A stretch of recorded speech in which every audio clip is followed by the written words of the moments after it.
So this will be the final section of chapter 1, Becoming a Question. And here we're going to kind of round off the various different things we talked about in this section, mirror gazing, becoming a question.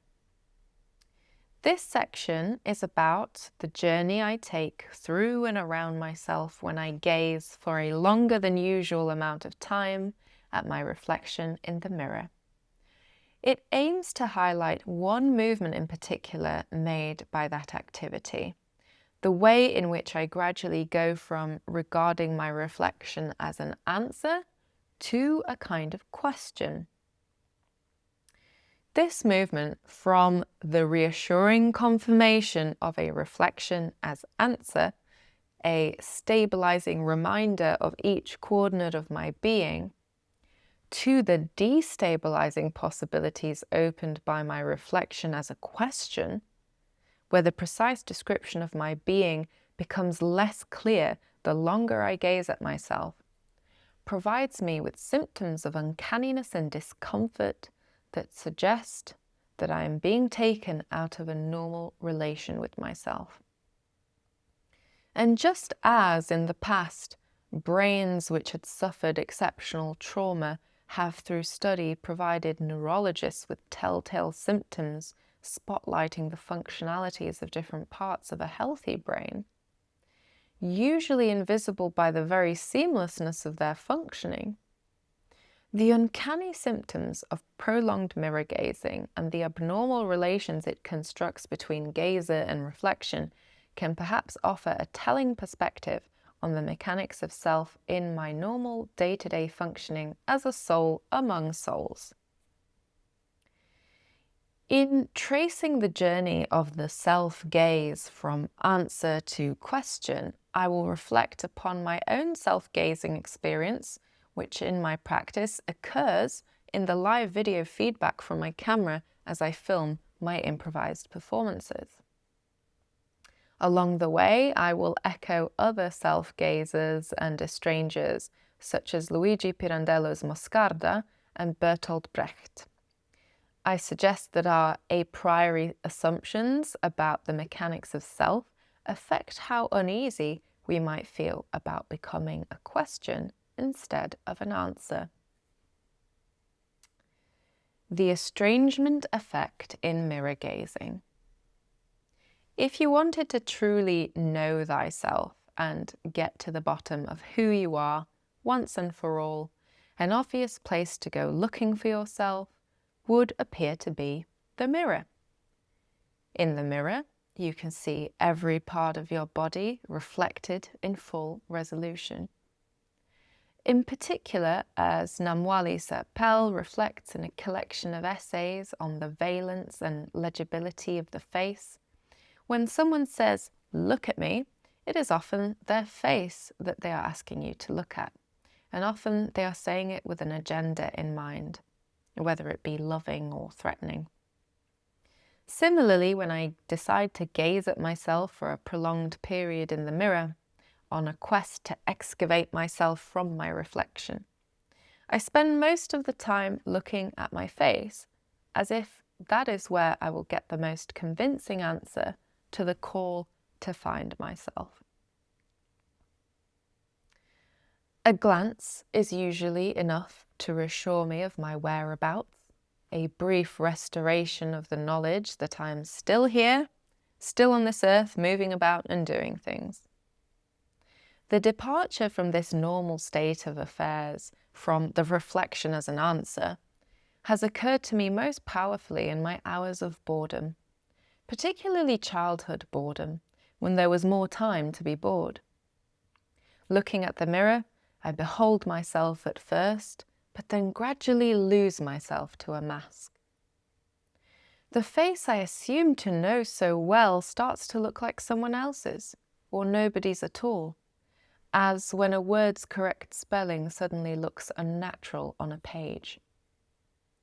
I notice the volume of my head, become conscious of the space inside of it and the peepholes punctured into it, and remember that I am a machine whose apparatus is defined by functions, processing, churning.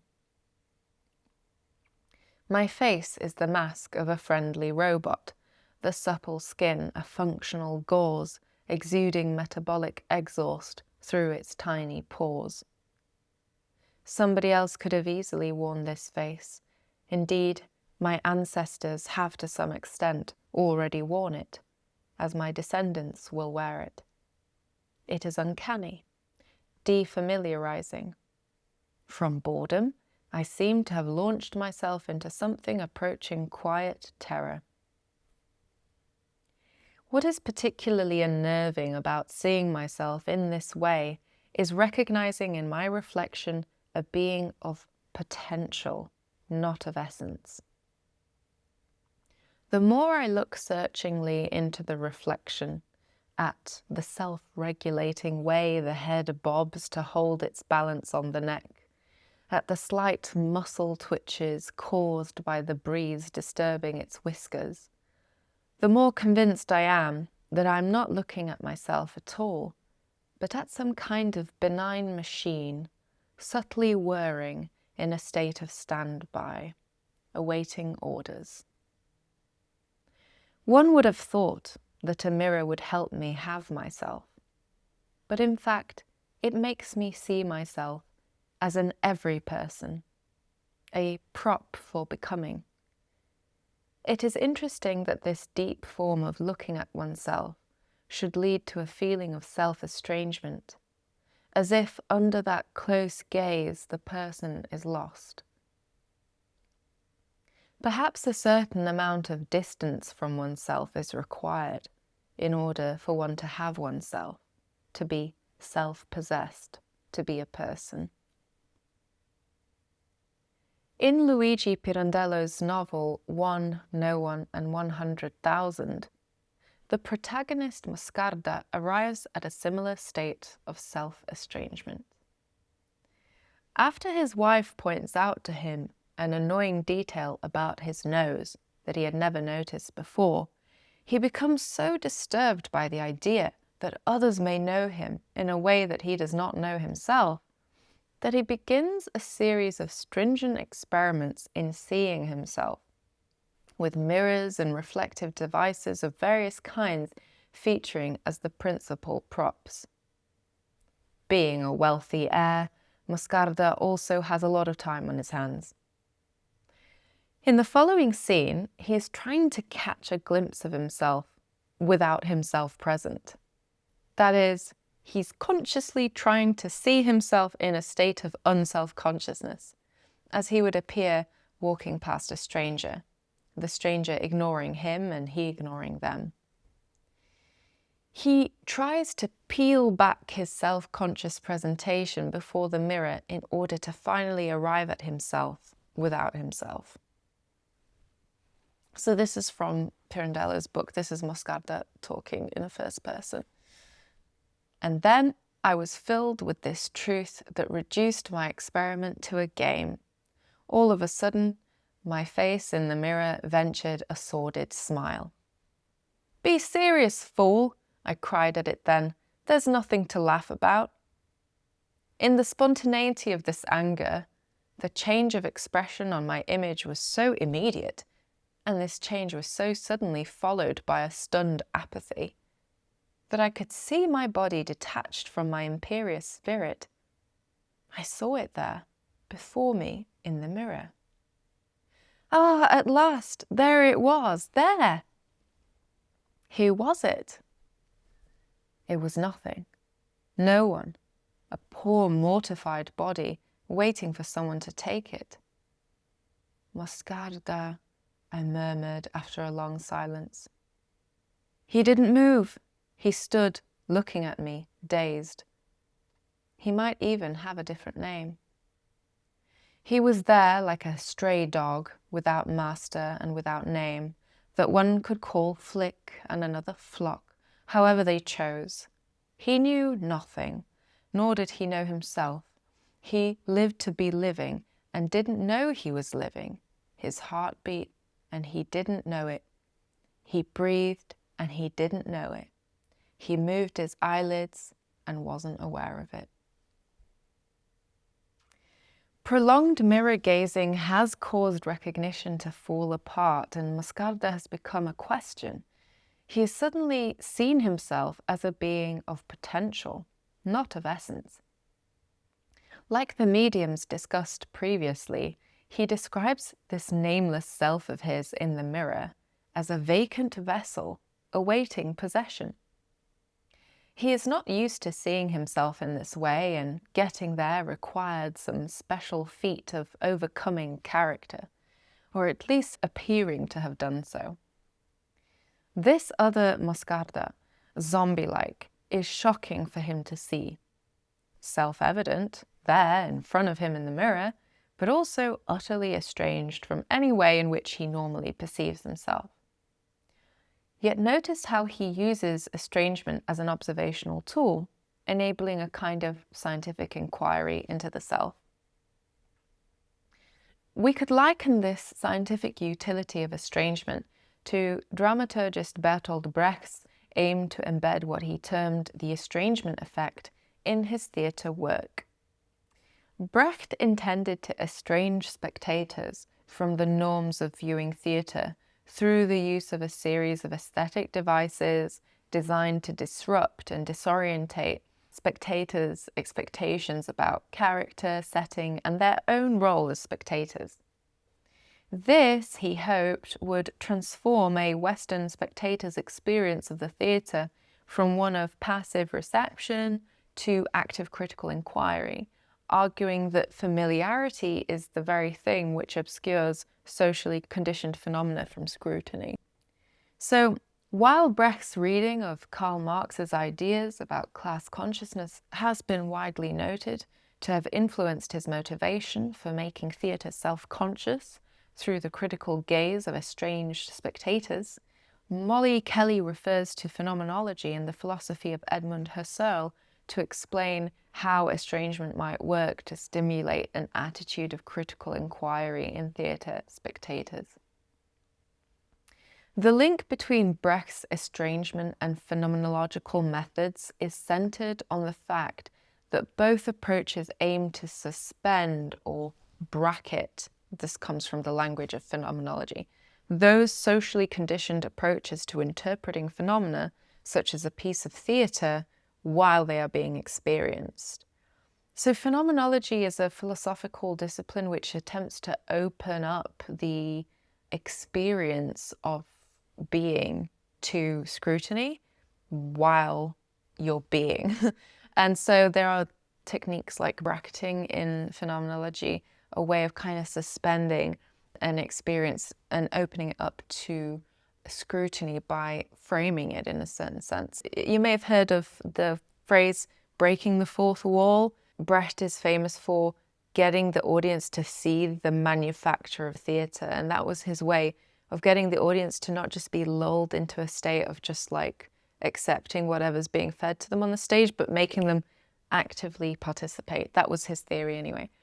So not only does this practice of bracketing or getting the audience to be aware of what's going on while it's going on, not only does this wrest the phenomenon being observed free from habits of perception, which may project past experience and conditioning onto what is being perceived, but it also makes those very habits of perception and those very structures of social conditioning visible as well, thus opening them up to critique. For Brecht, following the Russian formalists, and in particular Viktor Shklovsky, the estrangement effect was a tool for critical thinking by way of bringing the obvious and thus invisible into stark relief. The political role of aesthetic estrangement is also reiterated by Mark Fisher, and here's a little quote from his book Capitalist Realism. He says, "As any number of radical theorists from Brecht through to Foucault and Badiou have maintained, emancipatory politics must always destroy the appearance of a natural order. It must reveal what is presented as necessary and inevitable to be a mere contingency, just as it must make what was previously deemed to be impossible seem attainable." So yeah, in a similar way with gazing into the mirror, I'm interested in disrupting the natural order of things, the natural way of perceiving myself. And through the estrangement of myself, hoping to critique my habitual ways of perceiving my own selfhood, I want to open that up to question a little bit. And so I'm following these people and thinking about estrangement as a tool for that. So I say, perhaps gazing into the mirror and subjecting oneself to the unsettling and estranging effects of seeing one's own face become unfamiliar in the reflection might also offer a productive method for exposing the ways in which one has been socially conditioned to view oneself. By bringing these implicit, everyday, habituated theories of self into the realm of thinkability, it becomes possible to replace them with alternative hypothetical models and observe how they might shift such everyday experiences as what recognizing oneself in the mirror feels like. The human and its character. It seems paradoxical, but it is as though the very proximity with one's reflection, far from the prying eyes of social others, is precisely what brings about this feeling of self-estrangement. It is as though getting closer and looking apparently more frankly at one's own self, stripped of the role-playing involved in social interaction, were to engender a greater distance to self-knowledge and turn the whole experience of looking in the mirror from one of recognition to one of alienation. Earlier I defined the human being to here mean that which is capable of playing out character. I defined character, meanwhile, as a system of memes, coding for what is recognized by other human beings as self.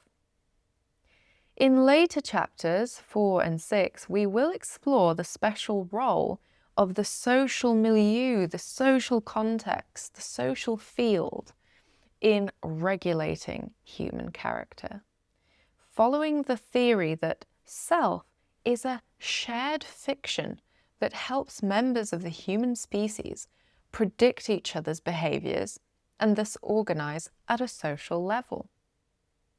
The fiction of self, propagated by each human being through the character they present to others, is pervasive because so many of our daily activities involve social interaction and therefore involve performing character.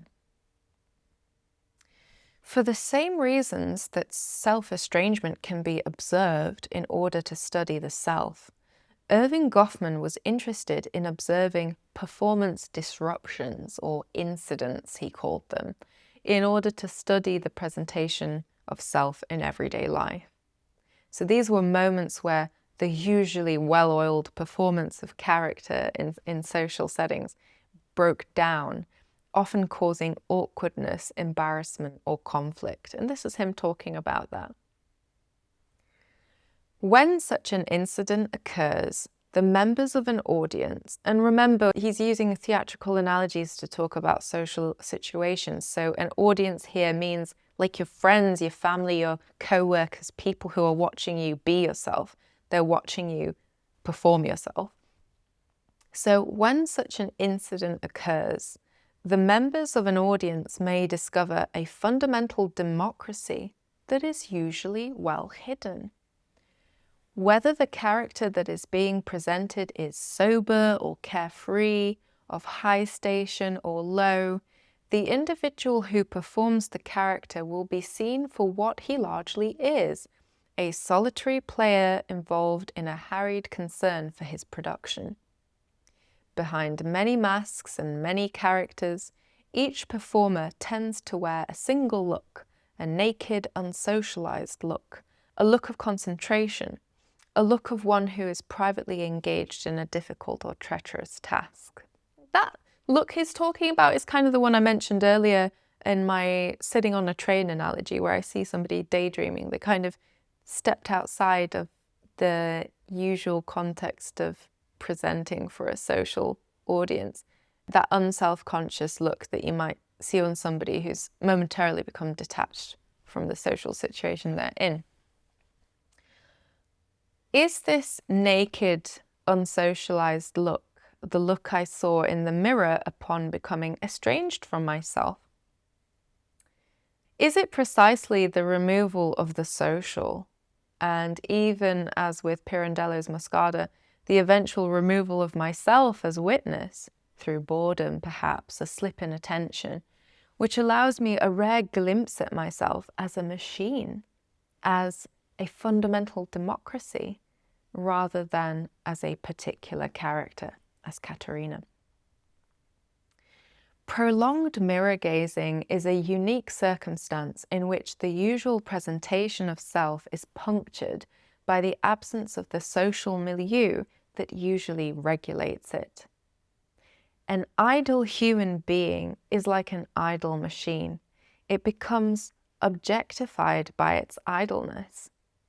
When a machine is busy and active, performing impressive feats, lifting, whirring, driving, computing, its hardware seems to disappear as the vitality of its actions become precedent. A little example of that, if you're watching television and it's working normally, the hardware of the television disappears and you're just seeing actors, characters, storylines as the film or the television program is playing. So the hardware disappears. And similarly, a person, if I'm functioning well enough in a social setting, you're going to not see the human being as a machine anymore. The machinery that is playing out my character becomes invisible and you just see the character. Conversely, when a machine is idly lying charged with the possibility of action, its objecthood is foregrounded. So when the television is off, I see now the television as an object in my room, a black rectangle occupying space in my room. Prolonged mirror gazing makes the human being socially idle and thus offers a rare glimpse into the human being as a machine of potential rather than essence. So if you ever catch me looking like that, you'll momentarily get to see me not essentially as Katarina. You'll see the machinery in an idle condition. Katarina, the program, is not playing, and you're just seeing the hardware that can play Katarina sitting there idle. And it begs the question, well, can that machine play a different program other than Katarina? But we'll get there in good time. So moving on. Character, it is worth noting, is a thing of essence. Okay, so this is again a little bit of a nuance point. Okay, so far I'm talking about my hardware, the human being that we catch a glimpse of in the mirror, the thing that plays out character, and that, I'm arguing, is a machine of potential. I'm not essentially Katarina, or the hardware that plays me out is not essentially Katarina. It can become different characters. But character, the software, we could say, that is played out by my hardware, character is a thing of essence. So whatever you imagine to be Katarina, that is essentially Katarina. That character is essentially Katarina. Because its precise pattern, the patterns of behaviors that make up Katarina, its precise pattern is what defines it. Therefore, the way it appears is also intrinsic to what it is. The way the Katarina character appears is the Katarina character. The human being, however, as will be presented in further detail in subsequent chapters, is a machine of potential and is thus not reducible to any single character, nor can it be distilled into any particular essence, not even the social agent.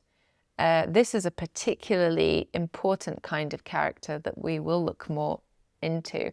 The social agent is one's most habitual, everyday kind of characters. And ostensibly, that's what I'm presenting to you now. I'm not pretending to be somebody else. I'm presenting to you my main character, the one that I go out into the world as. That's the social agent.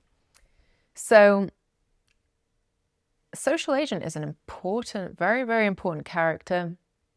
But the human being, the hardware that plays out this social agent, cannot be reduced to any single character. It is a machine that can play a variety of characters, and the social agent is just one of them.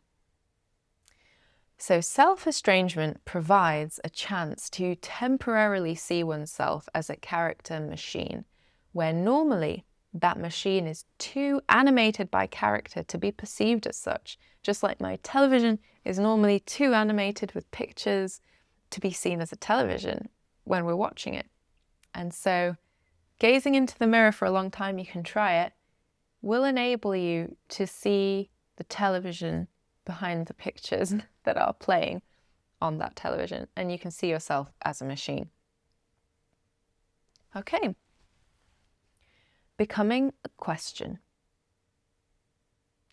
In the case of mirror gazing, self-estrangement is achieved accidentally, but inducing it can be approached more systematically as an artistic method for yielding intuitions about the mechanics of self.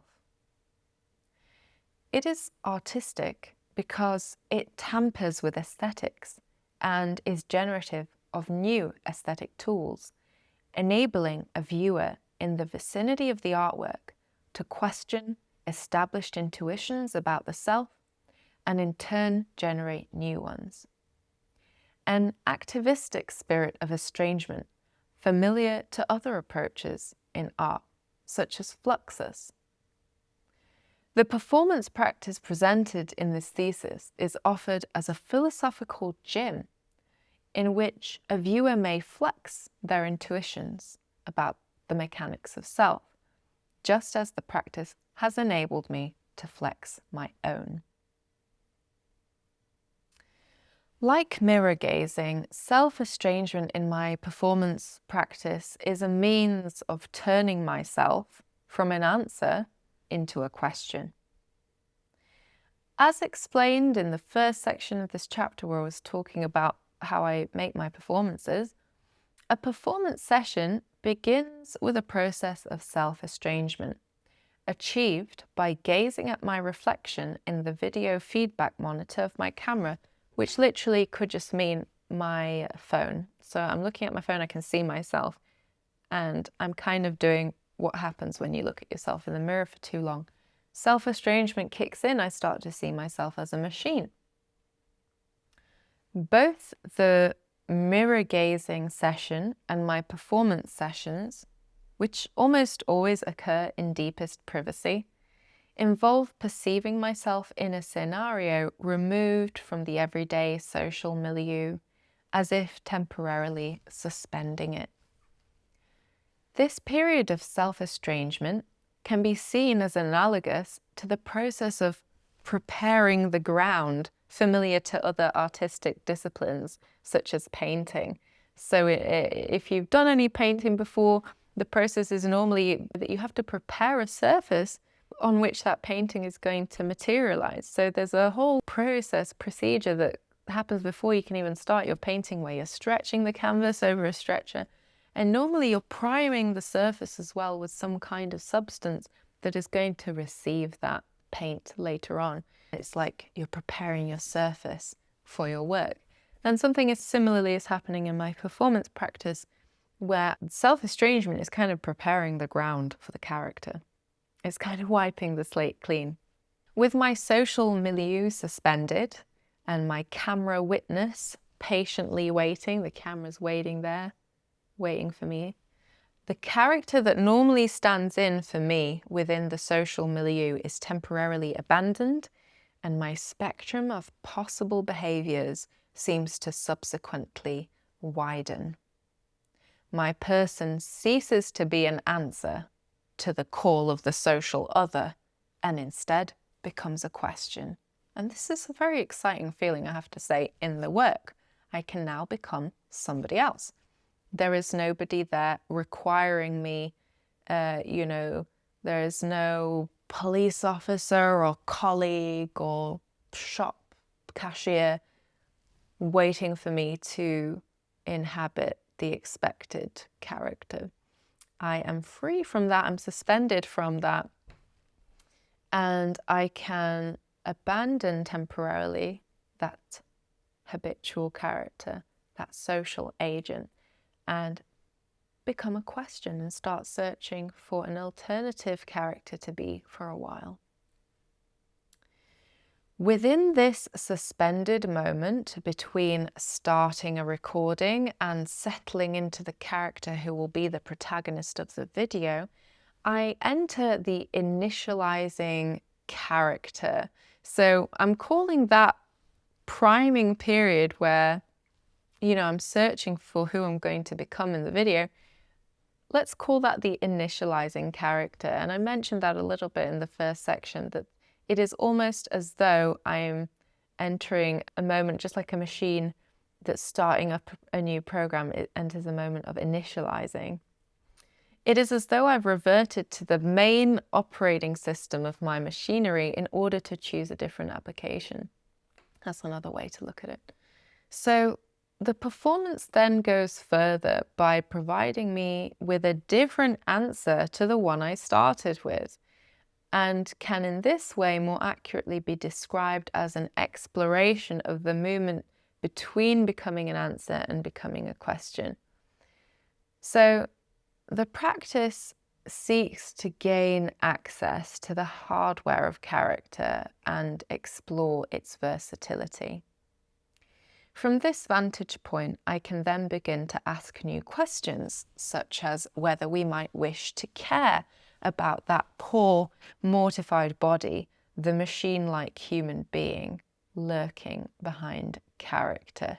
We spend a lot of time caring about characters. When you're relating to your friend, you're thinking about them as a person, but as a character, as who you know them as. But who is that machine behind the character, and what do we think of that thing that doesn't, in a way, have a personality? How do we relate to that thing, the hardware? Since the objective of self-estrangement in my performance practice is to prepare the ground for a shift in my character in order to access the alternative perspective that will enable, the approach may at first seem similar to other strategies employed by artists to initiate mind-altering experiences in the service of their creativity, from Paul McCarthy's use of spinning to Rodney Graham's use of LSD in his film Photokinetoscope, which echoes the cliche of artists, resorting to psychedelics or alcohol to induce a state of inspiration. This little side note that's coming here came from a question from my examiners, and they wanted to know, well, look, you're interested in character as a way of shifting your perspective and exploring a different possibility. So tell us a bit about how is that different to some of these other strategies that artists have used to alter their state of mind? And obvious examples are artists who have used substances like LSD to literally change their brain chemistry so that they start seeing other stuff. So this is my answer to that, and how my method might differ or resemble these other ways of shifting your perspective. And artists are interested in shifting their perspective because they're interested in newness. So I'm talking about my dad here. Miloš Ranković describes artistic strategies like these as shaking the box. That's one of his expressions. And he gets that from when you want to know what's in a present and you're not allowed to open the present yet. It's not yet Christmas Day or whatever, and you can't open the present, but something you can do to guess what's in there, you can shake the box, right? Miloš is describing these strategies sometimes as shaking the box. When dealing with the unknown, as artists do when they pursue the creation of something novel, it is not always clear how one should proceed, or even what questions to ask. I mean, making art is really, really hard. You just don't know, anything's possible. So it's almost like you can't do anything because anything's possible. So shaking the box is a way of forcing some feedback out of the unknown, as when the precise sound of the present's rattling gives clues as to what it might be. Artists, meanwhile, must find this as yet unknown thing, like the seed of the next artwork they want to make, not inside a box, but somewhere inside their minds. So that is what they need to shake. And so to this end, spinning like Paul McCarthy did, or, psychedelics and intoxication, these strategies can actually work for creativity because they are shaking the box, and then you see something and it gives you feedback, and so you can proceed from there. Okay, so those things do work, although some of these strategies can bring on side effects that may be unhelpful to creative practice in other ways, right? We could probably see that. You can also look elsewhere actually at other examples like Dada. So the use of chance and collaboration, as in Dada's chance collage and Surrealism's exquisite corpse. These are also similar strategies in that they serve to prompt the artist in ways that take them out of a normal relation to themselves and their habits of thought. And so what the self-estranging performance practice presented here shares with these other methodologies is the imperative to explore new aesthetic territory by way of moving out of the familiar into the unfamiliar. So that's what they have in common. And in chapter 4, I will show how temporarily sustaining the empathetic inhabitation of an alternative character's perspective puts me in a significantly different frame of mind, opening up avenues of thought that were not there in the previous character. However, I find that the self-estranging performance practice offers me more granular control in navigating the unknown space of alternative characters than shaking the box, as it attempts to approach something closer to an empirical experiment. How this is the case will become clearer in chapter 4 when I will liken the relationship between behavior and character to that between weather and climate. This is way ahead of where we are at the moment, so don't worry if it's not sinking in perfectly yet, but just as a sort of intuition, I'm later going to liken the relationship between behavior, like me talking and moving, and character to that between weather and climate. Behavior we can think of in a similar way to weather, and character we can think of a similar way to climate. So just as a study of weather over time reveals the climate of a region, its meteorological character, a study of a person's behavior over time reveals their character. So weather and behavior are both concrete, observable phenomena. You can see if it's sunny outside, you can see if it's rainy, you can see if I'm angry, or you can hear what specific accent I'm talking in. These are concrete and observable phenomena, behavior and the weather outside. Whereas climate is not actually something you can observe, and neither is character. You can observe behaviors, but not character. You can't see what a character is. Yet, by mapping it over time, weather can become an access point into modeling the abstract, in itself unobservable climate. So if you observed the weather outside for a year, you get a sort of picture of what the local climate is. And similarly, if you observed my behaviors and mapped them out for a year, you'd kind of start to gain a picture of my character. Likewise, by tweaking socially codified behaviors through performance, I'm able to begin to feel out the contours of the character I'm inhabiting and in the process of discovering. In my character performances, the manipulation of expressive equipment such as behavior, appearance, and setting is like throwing sand at an invisible object to reveal its form, in this case, character. In the same way, the distribution of granular iron filings near bar magnets can be used to reveal magnetic fields. Maybe you've done that in a science class when you were a kid. Expressive equipment can also be thought of as dials, which, as they are turned, revise the emerging shape of character in the performance. And so, as a methodology, the performance practice is specifically tailored to an aesthetic inquiry into character and the self, allowing me to isolate variables and build a nuanced intuition of the relationship between mobile expressive equipment and character.